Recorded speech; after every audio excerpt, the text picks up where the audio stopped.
Waking up can tell it's gonna be a great day. Look out my window, sun shining on the freeway. For one day I'm getting paid enough. I'm barely out of bed, I'm already blazing up. What's up, my wizards? It's Deb from Mtg. We like magic, and today we're kicking off a whole week of super weird decks with maybe the cheapest deck we'll do all season. Here's $5 exclamation point Sunburn. Well, this is something that we haven't actually seen in Standard for a really long time. This is just a straight-up burn deck. And yeah, we might not have the best burn ever in Standard, but amazingly, we actually kind of have a lot of it. Like, get this, there are 37 different cards in this deck, nearly 2/3 of the deck, that deal damage directly to the opponent. In fact, the only non-land card that we're playing that doesn't hit the opponent directly for damage is the 2 copies of Sunbird's Invocation.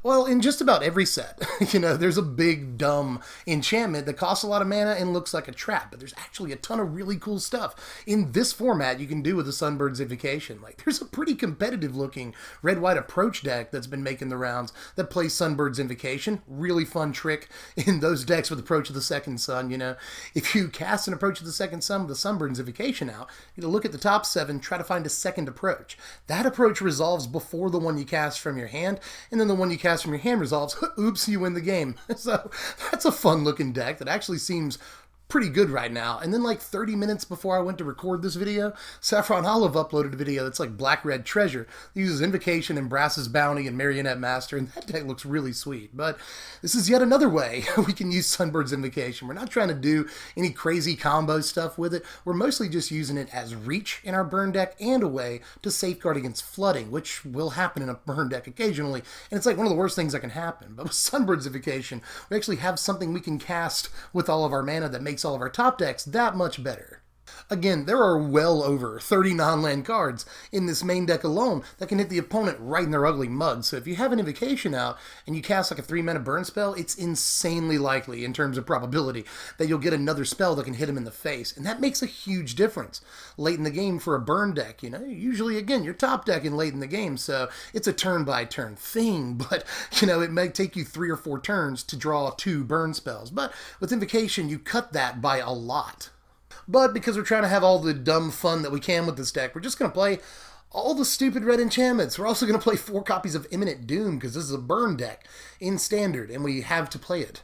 Well, this is certainly going to be fun because now I get to explain how Sunbird's Invocation and Imminent Doom work together when you have both of them out. It can be a little awkward, kind of quirky, but just remember, this is very important if you haven't had a whole lot of experience playing with Imminent Doom, that when its trigger goes on the stack, it gets checked for how many Doom counters are on it, then, and exactly then and no other time. Now, I'll illustrate why I emphasize this point so much with an example. Let's say we have a Doom out, and it's got 1 counter on it. We cast a shock, and in response to that shock, we cast another shock, while the first one's still on the stack. Well, when we cast the first one, Imminent Doom's trigger will go on the stack. It'll immediately check to see how many Doom counters are on Doom. It'll see 1, all right? That trigger will stay on the stack. Then, when we cast the second shock, another trigger will go on the stack from Imminent Doom. Since the first shock hasn't resolved yet, it'll still see 1 counter on Imminent Doom, and you'll get a damage for each shock that you played by the end of this chain. Now, to further illustrate why this matters so much vis-a-vis Sunbird's Invocation, I'll use another example. Let's say we have a Doom with 2 counters on it and a Sunbird's Invocation out, and we cast Lightning Strike. Well, this causes a lot of things to happen, We get a trigger from Invocation and a trigger from Doom. We'll put the trigger from Doom on the stack first, and then put the trigger from Sunbird's Invocation on top of it. That'll go off first, allowing us to dig 2 cards into our library. Well, if we find another Lightning Strike, for instance, in those 2 cards, then we can cast that Lightning Strike still above the original trigger of Imminent Doom, mind you, by the way, and we'll get 2 damage. We'll get another trigger off of Imminent Doom for that Lightning Strike. We'll get 2 damage from that trigger and 2 damage from the first trigger when it resolves. So, all in all, casting those 2 Lightning Strikes did 10 damage in this example. So that was relatively complicated. Sorry about that, but I tried to keep it as concise as possible. If you need to, go back, watch that part again, whatever. But I do want to talk about, Doom outside of the context of Invocation because the card is just good in the deck, period. It is a 3-mana do-nothing enchantment. It doesn't do anything the turn it comes into play. It requires a little bit of setup. And only after turn 3 will you actually start getting real value off of this. But you can get a ton of value off of it. The real goal here is to get 6 damage off of an Imminent Doom. If you go Shock into Lightning Strike into 3 mana burn spell, then you've done whatever damage you did with those burn spells, plus 6 damage with your Imminent Doom. That is a ton of reach. That's exactly what a burn deck wants. Okay, so we're finally done talking about weird enchantments. And that means that we can actually get to just talking about the burn suite that we're playing in the deck. Really the most important part of the deck. And again, Standard doesn't have like all the best burn right now, but it does have a lot of burn. So we're going to take advantage of the best pieces we have, starting with 4 copies of Shock and 4 copies of Lightning Strike, because these are, period, the best, pure burn spells in the format right now. And what can I actually say about these that you don't already know, or it isn't obvious, or, it hasn't been said before? It's just obvious we gotta play sets of both of these cards, incredibly versatile burn spells, and both of them can take out a lot right now. Even the lowly Shock is really good in this format. It used to be the old adage in Burn, that you take out the head and the body will fall. That was a really popular tip back in the day for burn players. Just go straight to the face, don't worry about what they're doing, don't interact with their creatures. That is not true in this Standard deck. We don't have the speed to just burn their face off and ignore what they're doing. So sometimes we're going to have to take creatures out, and Shock is actually surprisingly good at doing that right now. But after those two, we start to get into some burn that at least looks substandard, but don't let Chandra's Pyro Helix fool you. This is actually a pretty impressive card right now, so we'll play all 4 copies. Now, I've actually said this in a lot of videos already in just the last couple of weeks, but there are a number of really relevant X1 creatures that a lot of people tend to play right now, so it's not unheard of to get 2-for-1s for your 2 mana off of Pyro Helix. But even if you just kill one of their guys, like a Glint Sleeve Siphon or Champion of Wits, whatever, and hit them in the face for 1 damage, that is also pretty good. And of course, against Control, where this doesn't kill like any other creatures, just hit them in the face for 2. That's acceptable as well. But here's where we get to one of my favorite cards in the whole deck. I finally got to play with Repeating Barrage, which we're playing 3 whole copies of. Well, you young hooligans might not remember, but way back in the long ago, we had a card called Hammer of Bogarden, which I used to call Hammer of Bogardan. way back. Because I didn't know. But in any case, that is a legendary card at this point for some Magic players that have been in the game for a good long time. It gave us a lot of reach, and this is not quite at all Hammer of Bogarden, but we do have some creatures in the deck, and honestly, if we can just get this back one time, just one time in a game, then I think it's better than other cards we could play in this slot. There's Open Fire, which is instant speed. That does matter, and there's also Hungry Flames, which would be, I think, a good sideboard card, but maybe playable in the main deck if you're coming up against a lot of creatures in your local meta. I like Hungry Flames too. There's stuff you could play in this slot, but I just think that if we get this card back exactly one time and no more, then it's better than those other cards. But we're actually not done with the dumb-looking burn spells in the deck. I'm also playing the full complement of Flame Lash in this thing, and this too is not as bad as you might think it is. Well, first of all, in terms of Standard, and no other format, but in terms of Standard, 4 mana at instant speed, no less, for 4 damage to a target is not the worst deal in the world. 20% of our opponent's starting life total all at one time is a lot to do between the eyes. So that's not bad. This can kill a lot of different creatures in the format right now. Can even kill a Glorybringer at instant speed, or anything they reanimated with the Scarab God or Godfair's Gift. It can take those out too. So for tech reasons, this is somewhat relevant, or it can just hit the opponent in the top of the head for 4 damage. That's cool. And by the way, it's nice with Sunbird's Invocation because you get to dig 4 cards into your deck for another free burn spell. That's a lot of value by the time you're done casting the spell.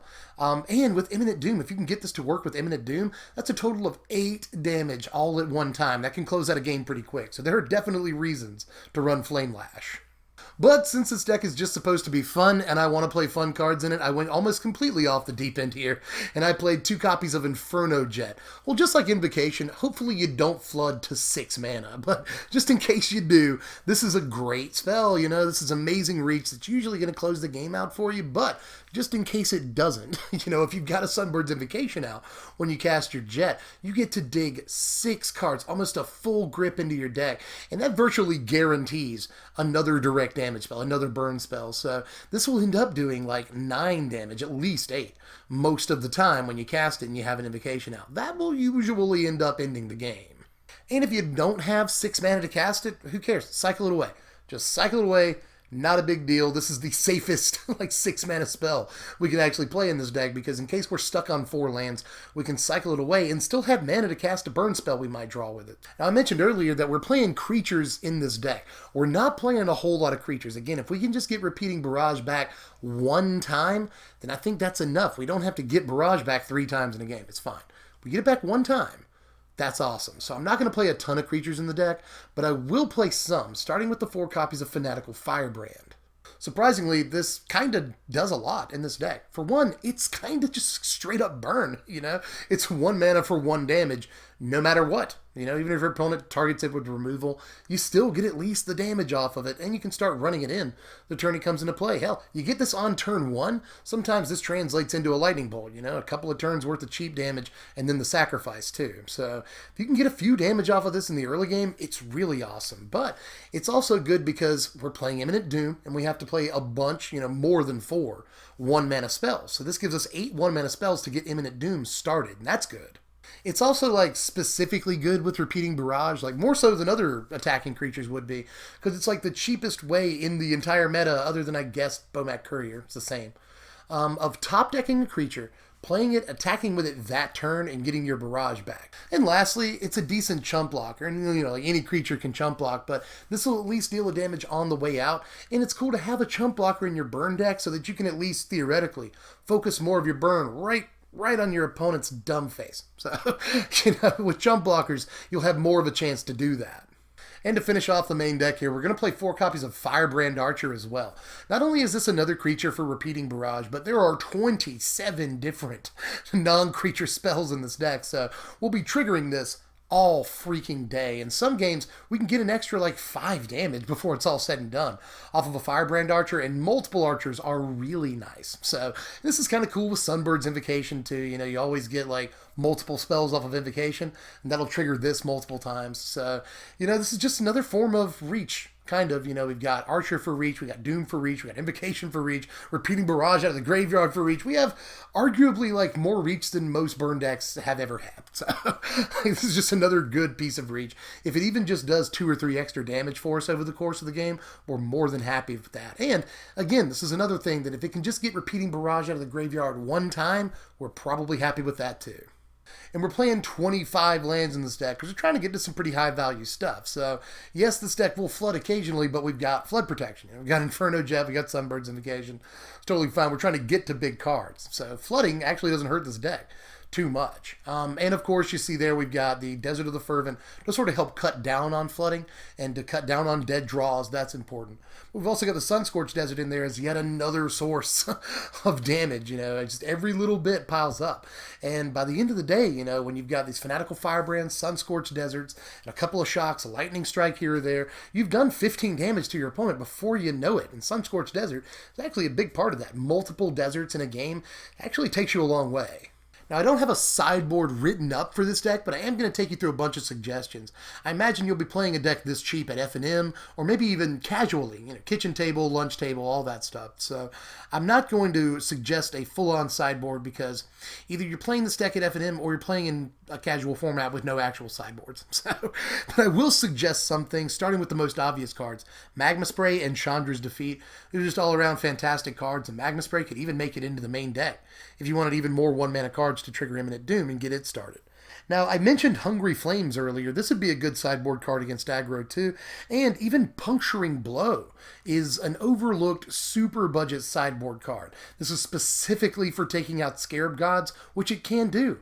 Exile them forever. That's important. Puncturing Blow, if you're looking to spend as little money as possible on a deck like this, is actually a decent sideboard option. You'll also probably want a card in the board that can bust artifacts, because there's a few important ones. So you could play a Braid, but you could also play Release the Gremlins, which has the, you know, the upside of giving you a creature to get back your Repeating Barrage with.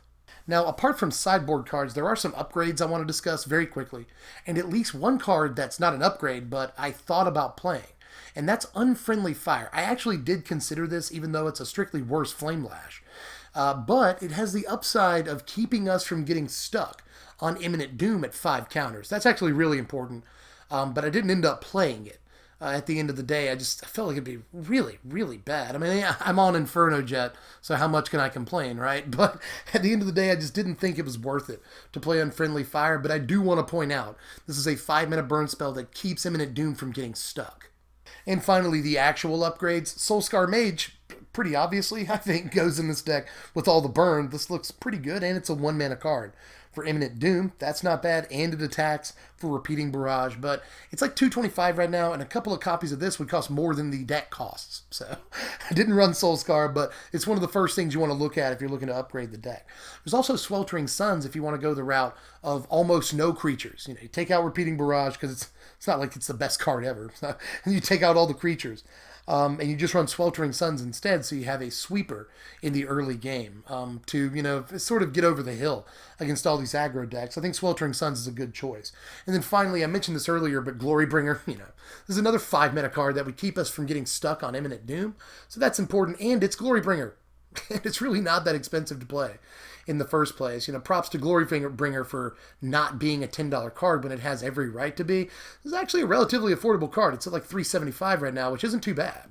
Oh, and yeah, Chandra too, I guess. But, $30 is a lot of money. That's a lot of money. You don't have to play Chandra if you don't want to. Don't do it if you don't have her. And here are your power rankings right here. Cheapest deck of the season, lowest final score. 54 is what we're looking at for this deck, but that is more than 10 points per dollar. That's $5 to build right now. So we're really just looking to have fun, and this thing can steal some games because it's just a classic burn deck. It'll overwhelm some builds that don't get like a really developed board in the early game. And even some decks that play creatures early, you can still come out on top against because you just spend the first couple of turns blowing away their creatures, depleting their resources. But just because they run out of creatures doesn't mean you ran out of burn spells. Again, almost 2/3 of the cards in the deck can hit the opponent right in their dumb face. So, just because they run out of creatures doesn't mean that you're done dealing damage to them. This deck can steal some wins, and once you have a few pieces in place, Imminent Doom, Sunbird's Invocation, then you can just do some really wacky stuff and deal 10-12 damage all at one time with some of your plays. So I hope you give this thing a play, and if you are interested in trying this deck out, just click the first link in the description. You can view the deck list from there on TCG Player. They help sponsor my content. They're good folks, and they're where you can get this deck for the absolute cheapest. Some sites, this deck costs, gasp, $10 whole. You can get it for half that on TCG Player right now. It won't break the bank, so I do hope you try it out. And I'm tapped out for this one, but don't think I'm done with weird decks. Like I said at the beginning, this whole week is going to be full of weird decks that have been brewing up, and a lot of them are going to be really, really budget. So subscribe if you're new. Hit the bell for the notifications if you haven't done that yet, because a lot of the content this next week is going to be like at least stuff you haven't seen yet. You can also like the video if you like the video. That helps me out, at least psychologically. Digital hugs are nice. You can follow me on Twitter at SBMTGDev, or you can throw me a whole $1 a month on Patreon, and I'll let you know what videos we're doing the day before we do them. It's good information. So I'll leave you a link down there to Patreon, too, if you want to support the channel. But for now, pretty sure that's all I got to say. I'll catch you later. I'm Dev from The Place. No matter what you do, spread love and be kind.